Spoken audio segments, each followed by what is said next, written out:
lazım Hazare. Toplam 23 tane olacak. Ortadaki dikdörtgenin içindeki de dahil 23. O zaman benimkisi 10. Tamam, o zaman 9 tane olacaksın.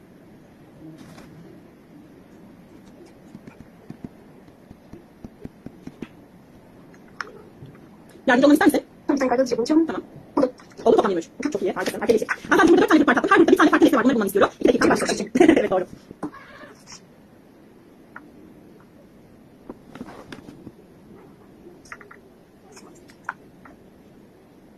C'de burada çok zor.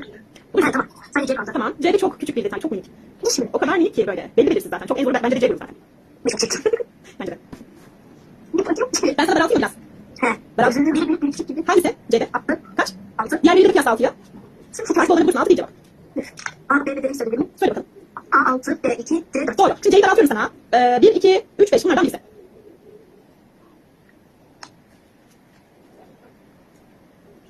Bir tane daha daraltıyorum. Evet.